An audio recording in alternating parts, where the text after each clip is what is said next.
You pulled in all these kids, you put them into one of the rooms here. In a separate room, you're watching on CCTV. Correct. What did you make of Amber's performance interacting with the others? Exactly, a performance. Maybe people are gonna fucking hate us for this. People are gonna even know what's gonna be looking for us if we get out of this. There's a fucking 15-year-old kid murdered.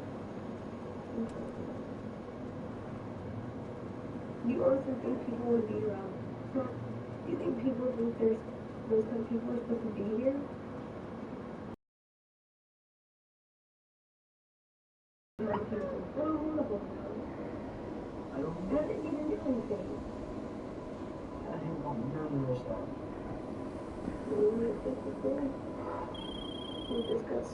Fresh meat!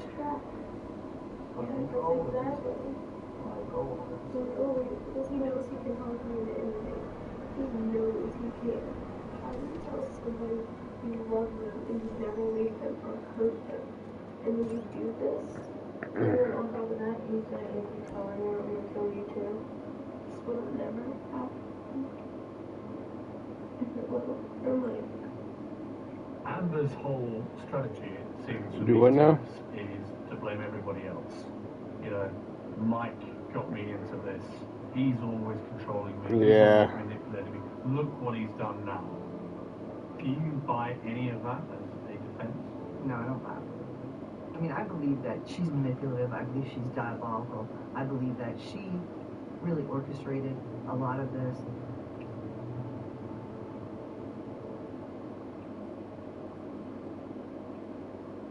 The plan is concocted to kill Seth.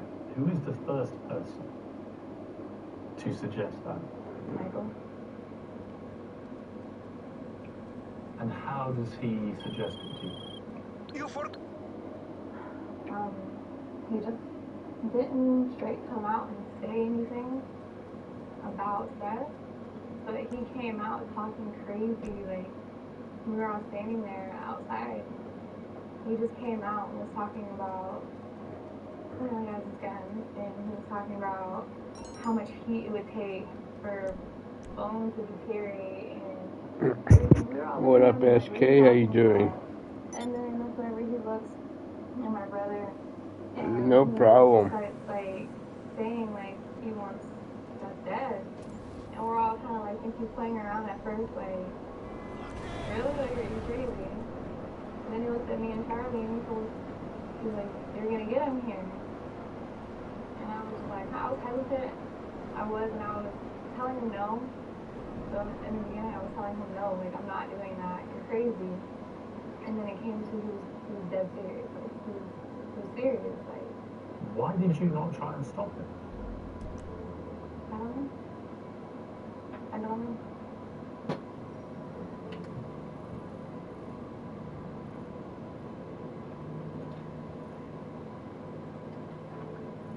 I don't know if I even wanted to.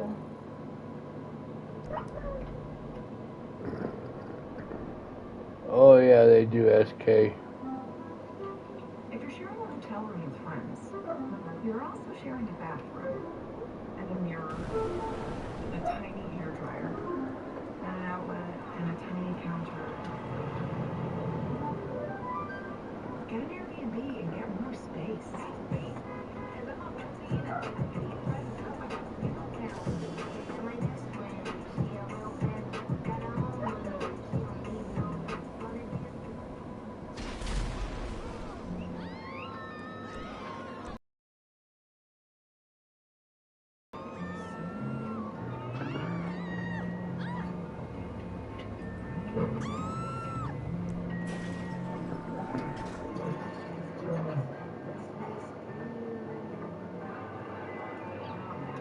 With NFL Sunday Ticket and YouTube TV, you can spend Sundays with your teams.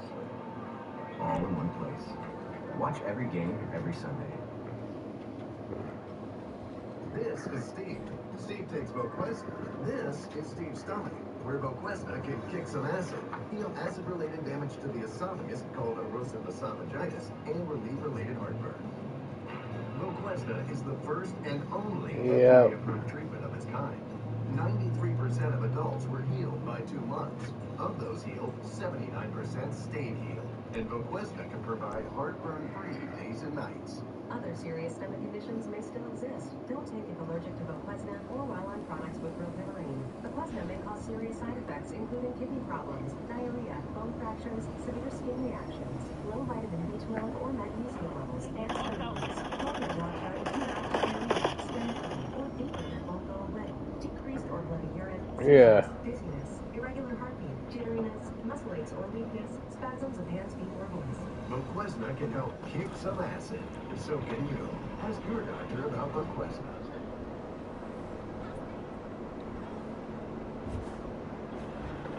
I think she's wicked and evil. What other way can you explain somebody that would set something in motion of this magnitude that would end up with a 15-year-old boy shot, beat, burned, put in 5-gallon buckets and thrown off into a rock quarry? What would you say? You're all looking for first-degree premeditated murder. You two will go to the juvenile assessment center you go to where the Marion County Jail. Okay? Take a deep breath. You'll have your bond. You won't get out. Even when you march in and tell them you're being booked first-degree murder, This is very serious crime. I don't think it gets much more serious than this. Amber in particular feels like it's been an annoying day, and she might get Exactly. Okay, she's going home at some point. right.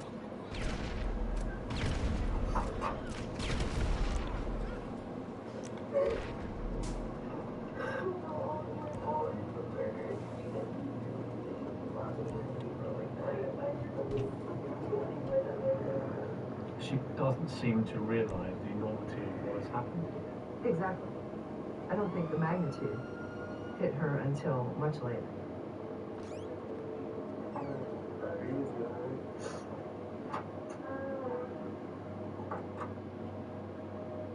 The young brother and sister accused of killing an Ocala teen have been indicted as police. 15-year-old Amber Wright and 16-year-old Kyle Hooper are charged with the murder of Wright's ex-boyfriend, 15-year-old son.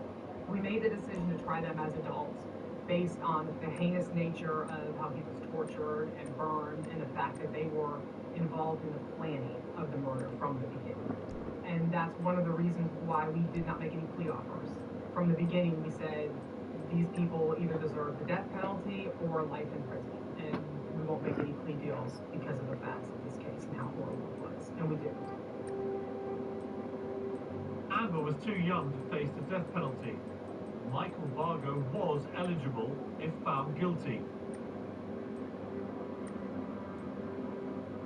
Detectives tracked him down, hiding out 80 miles away at a friend's house.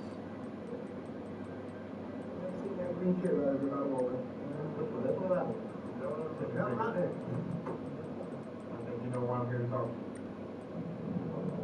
You said you want to talk to a lawyer. Do you want to talk to a lawyer or do you want to talk to me? I want to clarify that first. He had nothing to say.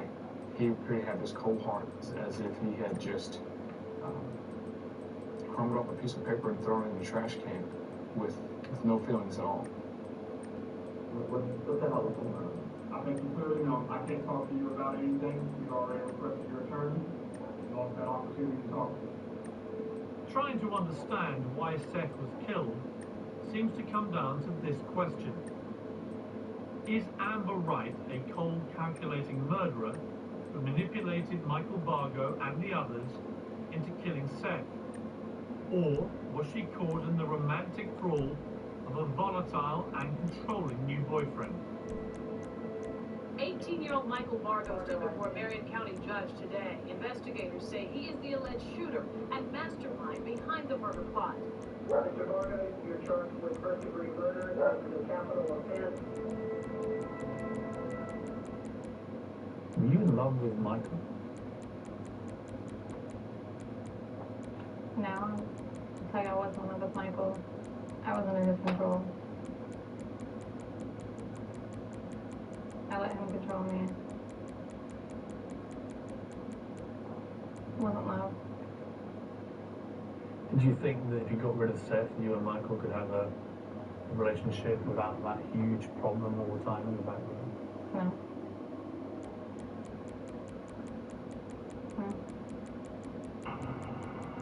Michael Vargo has always denied that he and Amber were anything more than just good friends.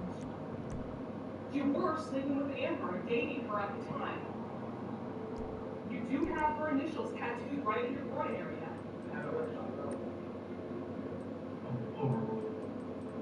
Adam, I thought I do. You tattoo a lot of girls' names that you're friends with all over your thighs? How about this? She has your initials tattooed on her private area too, doesn't she? On the private area or Beltline. Okay. Well, some people may say that's your private area. You know, that's fine. Right here. Did you do that yourself? So you tattooed your initials right here on Amber Right. Okay. But you weren't in love with her or true that Seth broke up with Amber because Seth found out that you two had slept together. Not to my understanding. You and Michael had matching tattoos. What is the tattoo? His initials. Why, if he didn't really mean anything to you, why would you have a tattoo with his initials on it? Because I thought it was cool. Make him happy. Feel good being wanted. There seems to be some doubt as to whether you and Mike had a sexual relationship. What's the truth? Me and Michael did not have a relationship. Yes, we did have sex a couple times. And I think that was more on my part, trying to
Right. He was going to die. When you hear the words of those text messages now, what do you feel about yourself that you were a person capable of doing that? It makes me disgusted with myself. It makes me wonder, what am I really doing? Like, what type of person am I really? If you were somebody else who didn't know you, who knew what happened and read these messages that you sent him to lure him to his death, this guy you were in love with, that you've been having sex with, partying with, Oh, yeah. what would you think of the person that did this? This shit was manipulative, deceitful. Come on! A monster. It's a hard word, isn't it, to say about yourself? Yeah. I mean, this is monstrous behavior. It doesn't matter what age you are. You're a 15-year-old girl, but you are deliberately luring this boy to your death. It's chilling to read.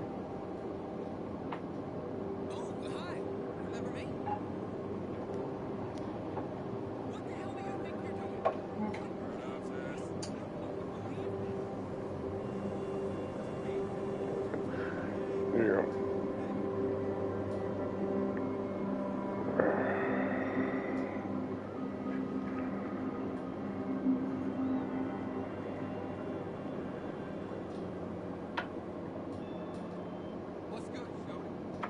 Amber Wright is facing 25 years to life in prison. Wright helped beat, shoot, and burn the body of Seth Jackson back in 2011. 4 others are serving life. The shooter, 23-year-old Michael Bargo, was sentenced to death. You go to trial, seeing the video of the moment that you are convicted. Now, first we publish the verdict, and it will rise. You know that's it. And your head sinks. What is going through your mind in that moment? I deserve this. You deserved it. Has it really sunk home to you what this punishment actually means? Yeah, it has.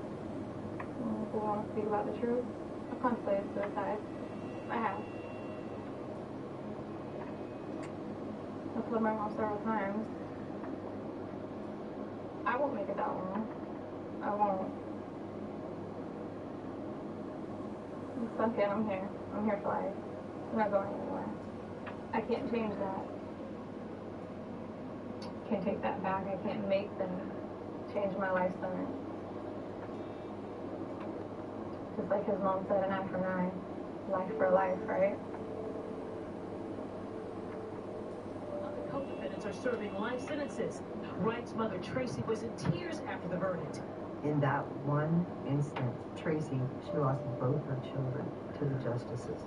But I'm sure that there are times that she thought to herself, as I would as a mother, I should have paid more attention. I should have known what was going on. My kids shouldn't have been there. They were just everyday teenagers, you know. I knew all their friends. I knew their parents. You can't keep them chained up to the house, you know. They just were so familiar with the neighborhood because I grew up in that neighborhood. They grew up in the neighborhood. So everybody in the entire neighborhood knew the kids. So it was safe for them. I worked a lot. And they were good kids. They really were.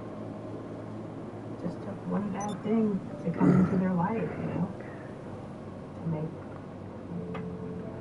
them change. As I say, evil walked into their life. Sonia Jackson and I have both lost. So we are two grieving mothers. She lost one child and I lost two. For me, I just kind of take it day by day. I'm angry about each and every one of them and what they did. I battle with this all the time. For me, I feel for those kids because they are kids. I have emotions that feel sorry for them. But when I set my mom feelings aside, yeah, I'm pissed. It hurts. It's hard to talk about because, you know, you want to scream at the world.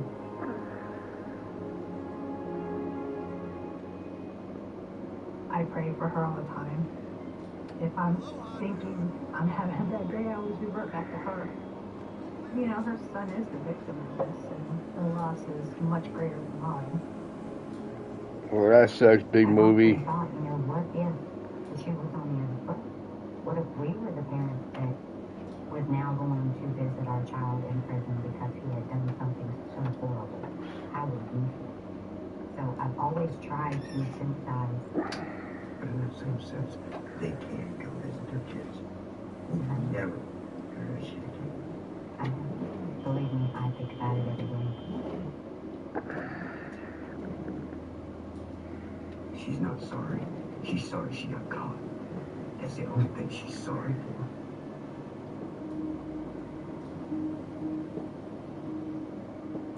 Do you feel that people can change?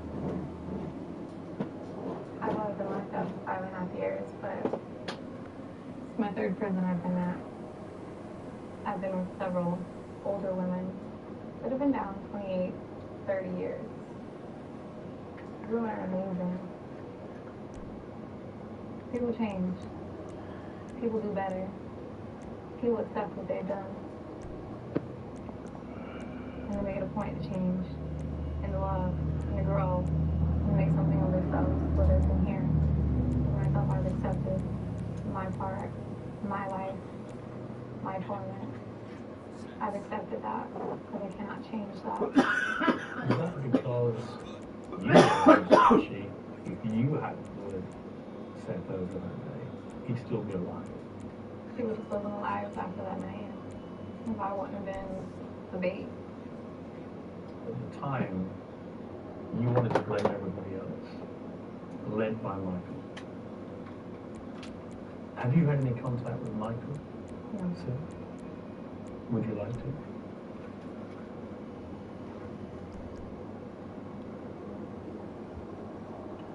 I don't know. I've had thoughts about it, trying to write a letter and reach out, but I don't think I could. I couldn't look at him, I couldn't talk to him. Why? Because for so long I blamed him for the person who I, in the beginning, said ruined my life. I don't think I could look at any of my close friends.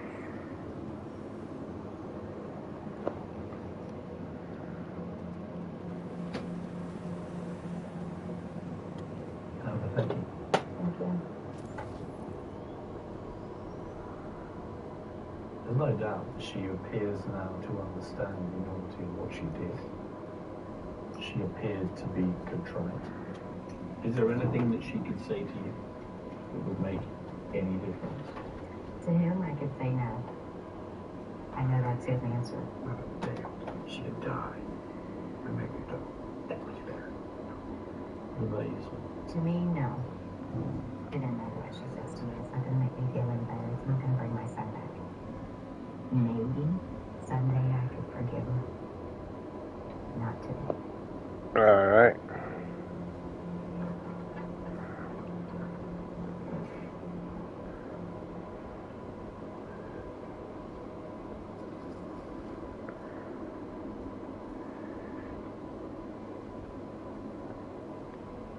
To the DMV, I think I'm late on my phone.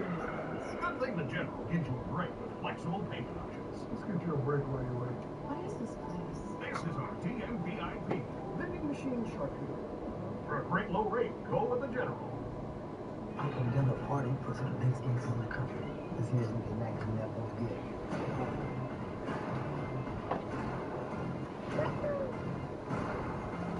Move today.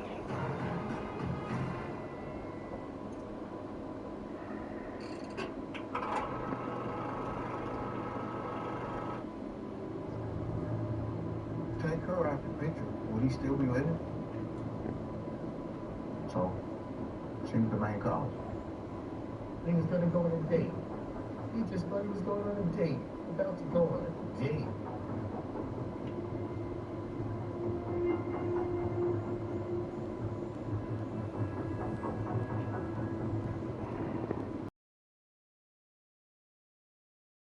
So that was Jennifer. I know this started January 23rd, first period science class, out of nowhere. First, it's kind of funny. It's not funny. Not at all. If you have a cure for the hiccups, she needs you. She's hiccuping 24 hours a day. Tonight, from media sensation to murderer. If we take up Dax's trip, she lured a guy under false pretenses and he wound up dead. Lock her up. That's it.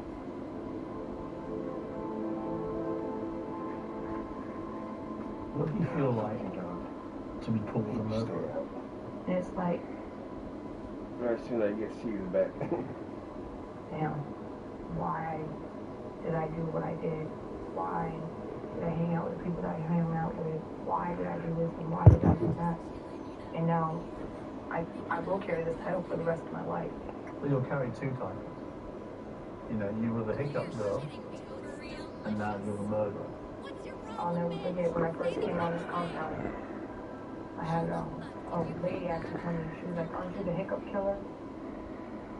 And I just looked at her like, and I just kept going because there's no justifying to what took place that night.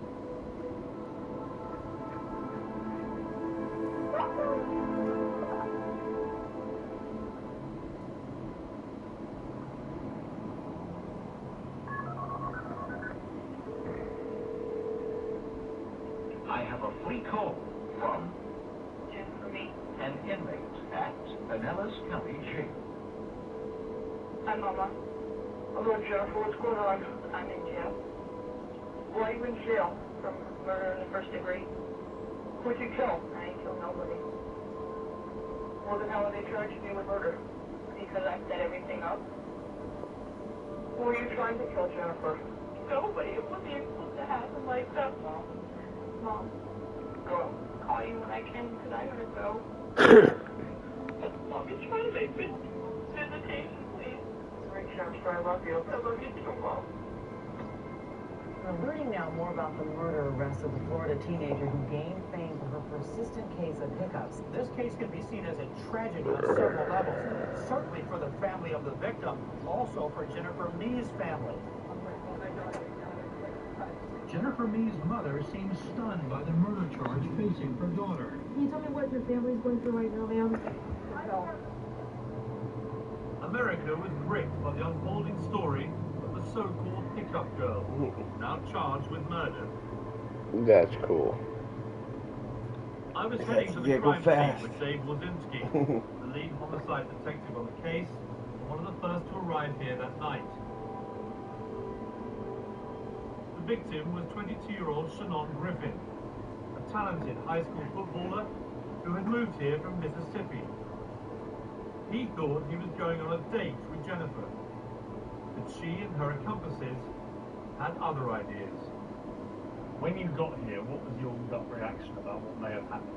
We're really close to downtown, and on a Saturday night, it wouldn't be uncommon for someone to come downtown and possibly look for narcotics, or something had gone wrong during a narcotic exchange. So you start in your mind, you start thinking, okay, this is either a drug deal that went bad or a robbery that went bad. Were you start with of the belief that Jennifer Mee was involved, or did you think that she was just the girlfriend of one of the guys who done it? We had her come to the station, and then very quickly, based upon the interviews that we did, it became very apparent that she was involved. She was the prime person who contacted the victim, who was Shannon Griffin. She contacted him, she brought him down here, she lured him here, and they were all going to try to get some money from him. Do you think that he thought he was coming on some kind of date?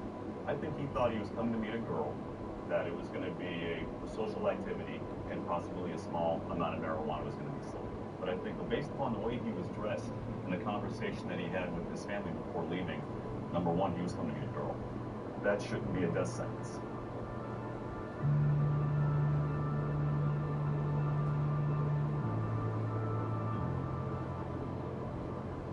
All right, please. Everybody in the jail, please stand. Raise your right hand to receive the oath. Jennifer Mee.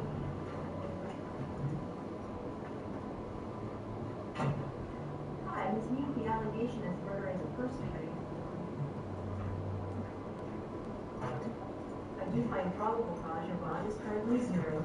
Need a foreign lawyer to help you? Alright, I'll appoint a lawyer to represent you. What fascinated America was this basic question. Even though Jennifer didn't pull the trigger, had this seemingly innocent teenager knowingly lured a man to his death? Jennifer is currently serving a life sentence with little possibility of ever being released. Jennifer, how are you? Good, how are you, sir? Good to meet you. Nice to meet you, too. Come with us. I've been granted an hour with the hiccup girl. What's this way? This prison better? Yeah. What is it? JDD. Who does that in there? I'm not allowed to talk about that. Oh, you're not? It's just someone does it in there. Okay. I'm still recovering from the torture session. He's a nice guy. You know, he came to the area from Katrina, where the hurricane had decimated so many lives. He, like so many, was attracted initially to you because you were famous. You were the hiccup girl. I could say that then, most likely, yeah. Because back then, a lot of people befriended me because of the name that I had gotten, and of course the 15 minutes of fame. You know what I mean? So. What is your motivation for interacting with him? At that time, it was to sell drugs. I didn't know nothing more, nothing less of the situation that ended up occurring. He thinks he's on a date. He tells his cousin he's going on a date. See, and when I heard that, I was blown by it because last I knew he was buying marijuana. I didn't know nothing about no date. We know made himself look very smart that night. He put on cologne. He told his cousin he was going on a date. He clearly had been led to believe by you that this was perhaps partly to get some marijuana, but also to have a date with you. Had you given him any reason to think that? Not that I can remember. To tell you the truth, I don't remember like 100% facts of what had really led up to everything that night. I mean, I suppose, Jennifer, what I would say is you're not stupid. No. I can tell you're not stupid. You're street smart.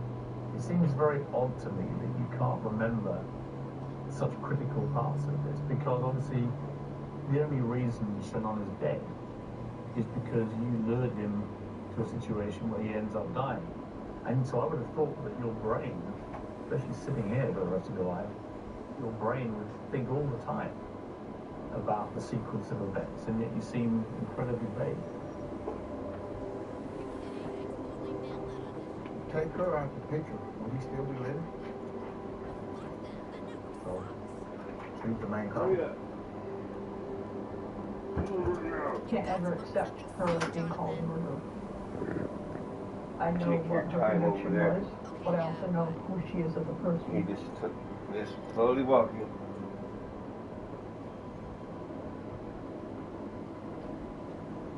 Me and SK made out.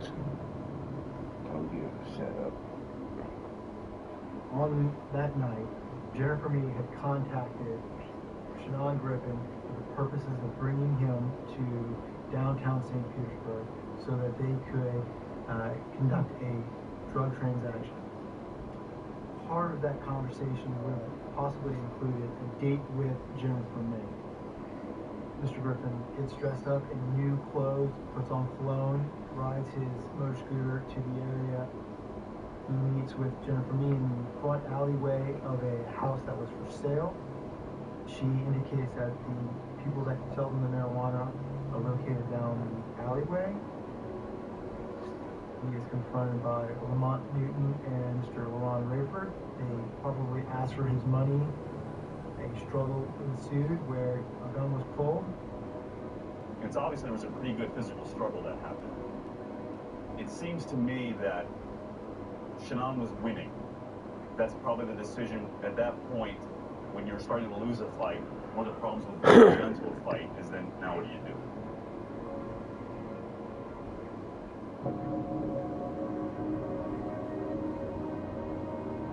Hey, Kenneth.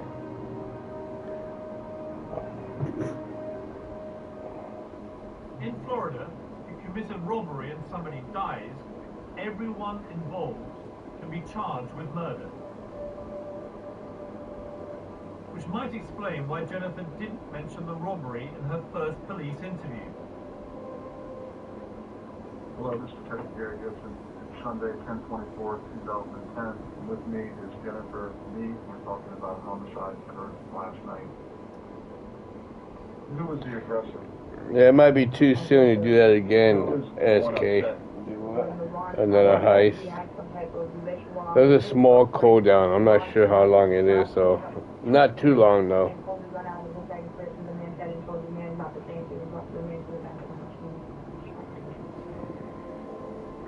You could do that exclamation gamble and so much and do that.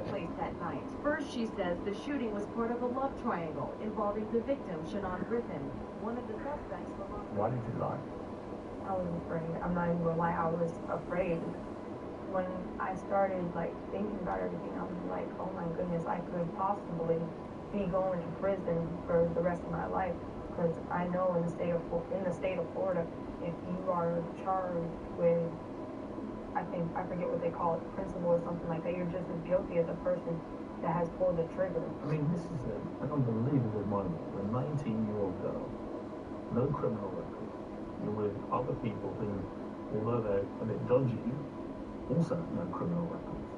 And suddenly you're facing life without parole for first-degree murder. It was mind-blowing.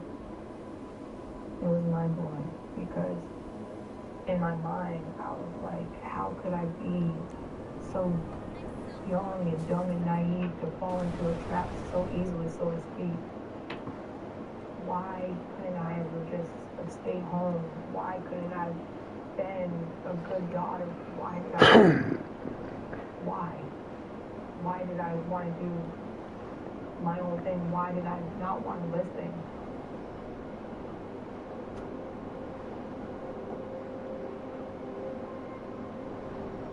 She cried at the verdict, and I've seen her cry at the sentencing, but I don't confuse those with being remorseful as to her actions. She is a very lovable little girl, but unfortunately she's very impressionable and she likes to do things to make her friends happy.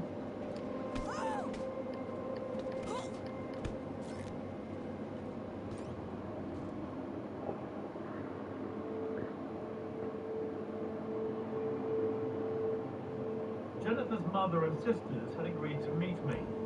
They'd moved to Tennessee. Today they're back in Florida, and they just made a rare visit to see her in prison.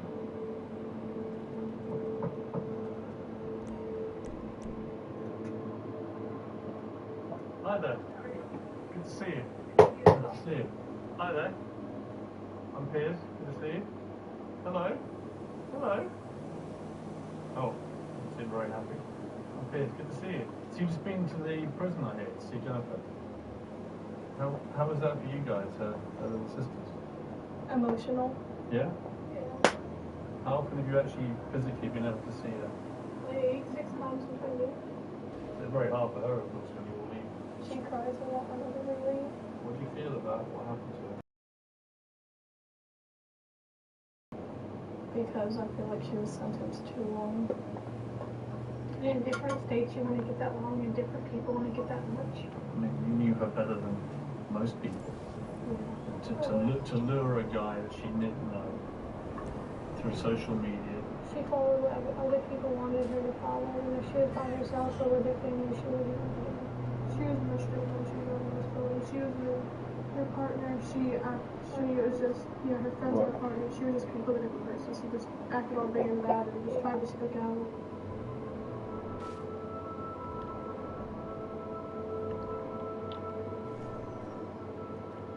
What kind of girl was Jennifer when she was growing up? She was always very happy. Always wanted to be the little mother to her younger siblings. She helped me in so many ways with her sisters growing up, whether it be getting bottles flung when they were very young, to wanting to read stories to them when she could read herself, and just a joy to be around. Was she well behaved? Always, until we moved to Florida and she started being in a area where it you know, she became a teenager and things were a lot different from where we lived in a very small town in Vermont. She started wanting to explore. She started getting a little bit rebellious because her and her stepdad didn't always see eye to eye. That kind of brings us to where she had the hiccups, and it got a little bit worse because she felt like, you know, who are you to tell me what to do? Do you know who I am? Type attitude towards her stepfather. Can you believe that Jennifer got herself into a situation where she would lure somebody she didn't know on the internet for at the very least a beating? I find it very hard to believe, and I do know that it happened. I don't believe that she was the mastermind, as people called her, behind that. I've been told that it was the guys trying to get her to do that, and she just basically went along as a bait, if you will, jump her on her own. I don't believe we ever do anything like that. Have you ever tried to contact family? I talked to her during the trial, his mom, and told her that I would basically give any limb in my body to have things change from what happened that night. Gave her a hug, told her how sorry I was. She knew who you were. During the trial, we were in the cafeteria.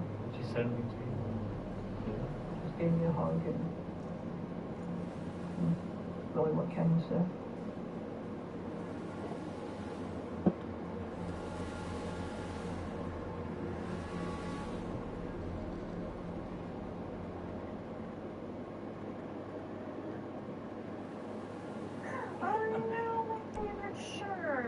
OxyClean. I just gave you really good advice about laundry. Not just detergent? If you really want to clean, add OxyClean. Am I an adult? It's not clean unless it's OxyClean. Use it everywhere. I take you, body, in sickness and in health, for as long as we shall live.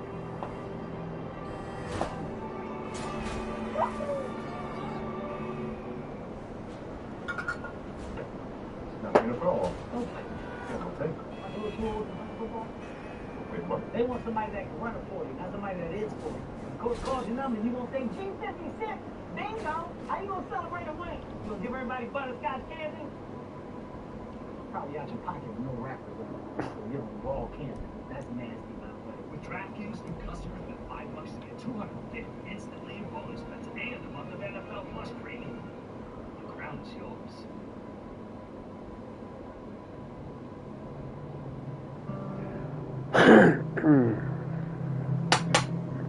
The murder victim, Shalon Griffin, had grown up here in Kettle, Mississippi, which had been hard hit by Hurricane Katrina.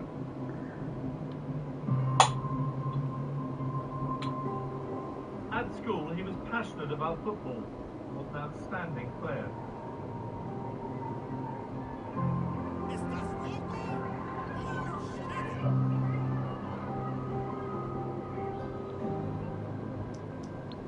I would hope that he fought for his life. I would hope that his family and his coaches and his peers had instilled in him that want to live and that fight. They couldn't have did it without a gun. It's just a waste of Shanon's life, of course, and of the three people that were involved in that. Yeah. It's a waste of their lives. Even today, his grandmother's still dealing with it, because when I talked to her about it a couple of days ago, she just broke out in tears. She haven't got over it yet. She's still suffering a lot. And it'll probably be with her the rest of her life. She can't even talk about it anymore. That's how hurt she is. Would you accept that if you hadn't lured him that night in the way that you did, that he'd still be alive? I don't know. I don't know what you mean by it. Well, let me spell it out for you. You were the one that he contacted on the social network site. You were the one that encouraged him to come over, knowing he was at the very best going to get a beating and be robbed. So you had all the power here. You're the person he knows, albeit just through a social network page. So you had the power to either lure him to what happened or not. Sometimes I wish I would have been more, I don't know what the proper word to use is, more, don't want to say open-minded, but more alerted to the situation. More of a decent human being, Jennifer. I mean, let's be brutally honest here. At the time, he was doing loads of drugs, he was selling loads of drugs. You know, it's a descent into a pretty dark kind of life. There's a gun, and then this guy gets sucked into it, and the gun ends up being used to kill him. This is not a world of I wouldn't hurt a fly. This is a world of you come into this world, something bad's going to happen to you.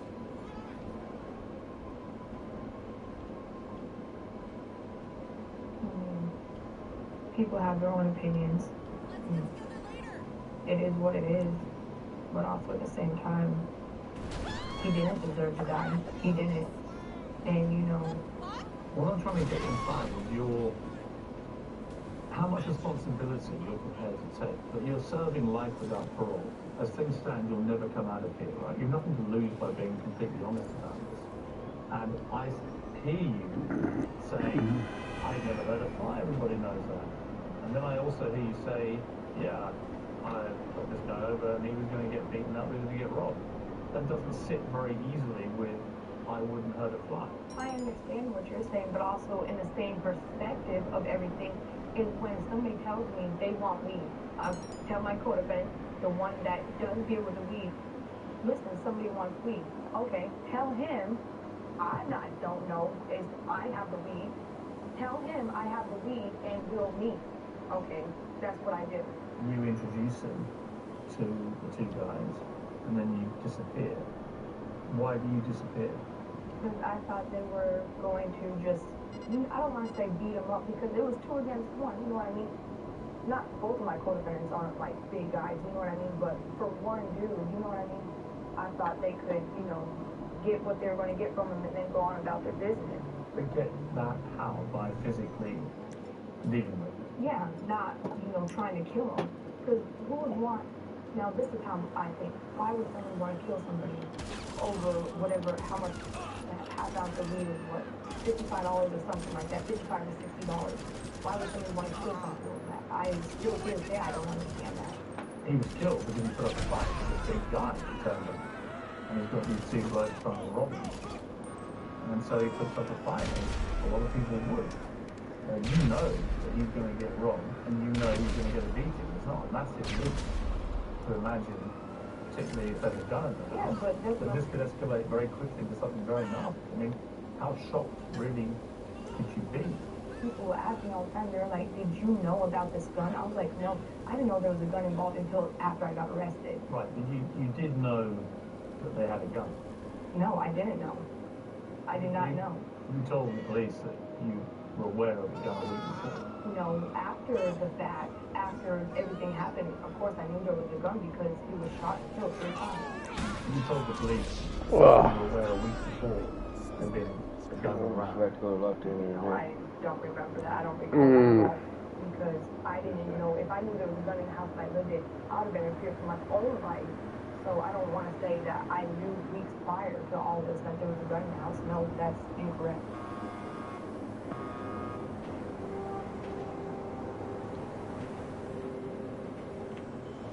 About 5 minutes ago, you identified a photo of a revolver, and you said the person's had that the last week. I'm here for had you. The gun. Who's that person? That shouldn't be a You know his last problem. name? I'll have your personal vehicle connected as And that's soon as the person who possible. has had that gun? Okay.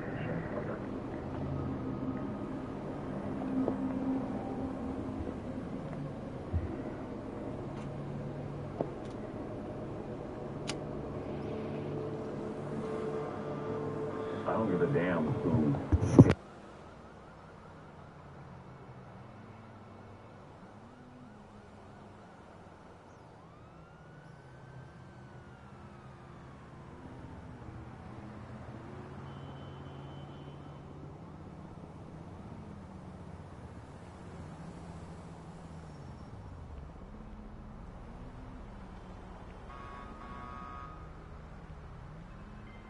Who is this?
Okay.